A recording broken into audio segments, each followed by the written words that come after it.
que influencia muito o resultado da equipe é quando o gestor, ele é um gestor presente. Não necessariamente um gestor que vai fazer o chamado microgerenciamento. Vai ficar ali por trás do ombro do colaborador, olhando se a vírgula foi digitada no lugar certo, se o título estava com a fonte 14 e não 16, se estava com sublinhado e não negrito, se o Excel estava com a coluna A espaçada mais que a de C. Sabe, esses detalhes não é microgerenciamento, isso não é gestão do trabalho de colaborador. Isso muitas vezes estressa o colaborador, coloca ele numa situação de críticas desnecessárias. Então, para que você possa ter uma equipe que entrega resultado e que ao mesmo tempo você possa ter liberdade de tempo como gestor, você precisa fazer uma gestão presente. Você precisa estar disponível. Então, não necessariamente você precisa encontrar com seus colaboradores todos os dias, durante o dia inteiro, para que o trabalho funcione. A liberdade de tempo do gestor, ela não é usada apenas para o gestor ter tempo para chegar mais tarde e sair mais cedo, mas que ele possa gastar o tempo dele pensando no business, no negócio, na gestão, nas alternativas para se chegar no resultado. O líder, o gestor, muitas vezes, ele vem para o negócio, vem para a posição de liderança, vindo de uma origem operacional, né? Às vezes você conhece pessoas no ambiente corporativo, no mundo corporativo, que construíram uma carreira dentro daquela empresa. Então, às vezes entraram estagiários, né, menor aprendiz, ou em cargos júnior, e foram galgando, né, promoções e foram conquistando o seu espaço dentro das empresas. Muitos desses profissionais que têm esse perfil, não necessariamente eles têm um perfil de gestão. E as empresas, às vezes, elas confundem uma boa pessoa de operação, né, um bom executor, como um bom gestor. Não necessariamente você que sabe fazer, você sabe ensinar a fazer, você sabe gerir, né, você sabe conduzir. Então, um erro também que acontece para que as equipes não tenham esse resultado esperado, é quando a gente encontra o líder fazendo o trabalho do colaborador. Ele não se desprende do trabalho antigo, né, do cargo antigo dele, que era de executor.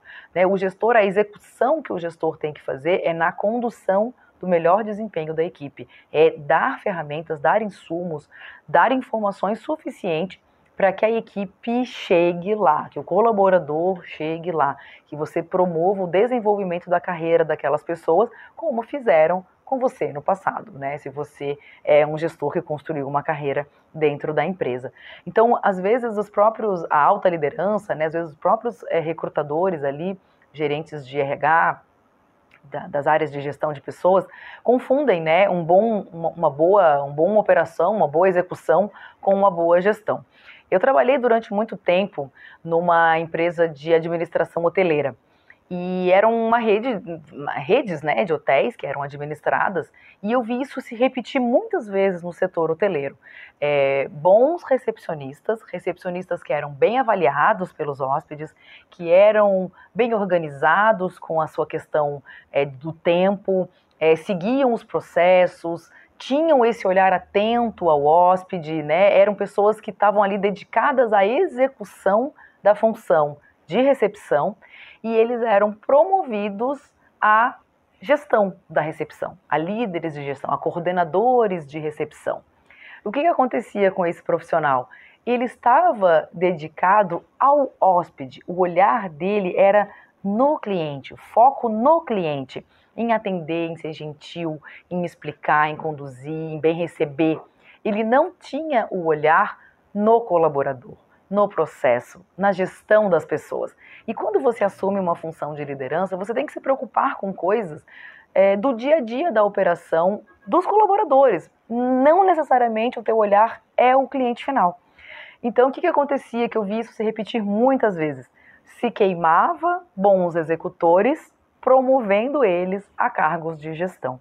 Então, ser um bom gestor significa você dominar este processo, mas você ter a habilidade de ensinar este processo para outras pessoas e deixar que essas pessoas façam a execução e você foque na gestão. Então é muito importante que você, líder, que se reconhece nesse papel de não conseguir se desprender de algo que você gostava muito de fazer, talvez você deva voltar a executar a sua tarefa. Às vezes você deva voltar um passo para poder se realizar profissionalmente e deixar que esse papel de gestão seja feito por pessoas profissionais que tenham esse olhar no outro, né, no coletivo, no colaborador. Então, se você tem uma necessidade como líder de ter essa liberdade de tempo, buscar essas melhorias que eu falei anteriormente, do recrutamento bem feito, de metas bem claras, né, uma transparência nessa questão das metas,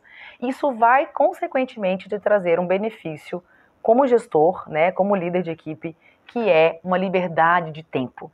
E como eu falei antes, a liberdade de tempo, ela não é para você chegar mais tarde ou sair mais cedo. É para que esse teu tempo, que você não precisa fazer um microgerenciamento, seja pensando em soluções para o negócio. Vou dar um exemplo, né? Eu já tive uma experiência numa empresa que eu tinha um diretor de operações muito bom. Ele era, assim, foi uma das pessoas que eu mais gostei de trabalhar. E era muito engraçado, porque toda vez que eu chegava na sala dele, ele estava sentado na cadeira dele, bem típico, assim, com o pé em cima da mesa, assim, com os pés cruzados em cima da mesa, mexendo no celular, com o notebook aberto, assim, na mesa, mexendo no celular. Mas ele era um líder presente. Eu chegava lá, eu pedia licença, batia na sala, na época ainda o trabalho era presencial, e ele às vezes nem tirava o pé de cima da mesa, mas ele parava o que ele estava fazendo, me escutava, me trazia uma solução, ligava para um, para outro, tirava as pedras do caminho, deixava o caminho livre para eu ir lá resolver o meu problema. Eu percebia que ele tinha tempo livre na mente dele porque ele confiava em mim e nas outras pessoas da equipe. E eu podia confiar nele, apesar de eu achar super inusitado a pessoa trabalhar com o pé em cima da mesa, né? Ele dividia até a sala com outro diretor que tinha um perfil completamente diferente dele, o outro era bem mais sério, bem mais, assim, tradicional, né? Mas eu me reportava a ele e ele resolvia todos os problemas.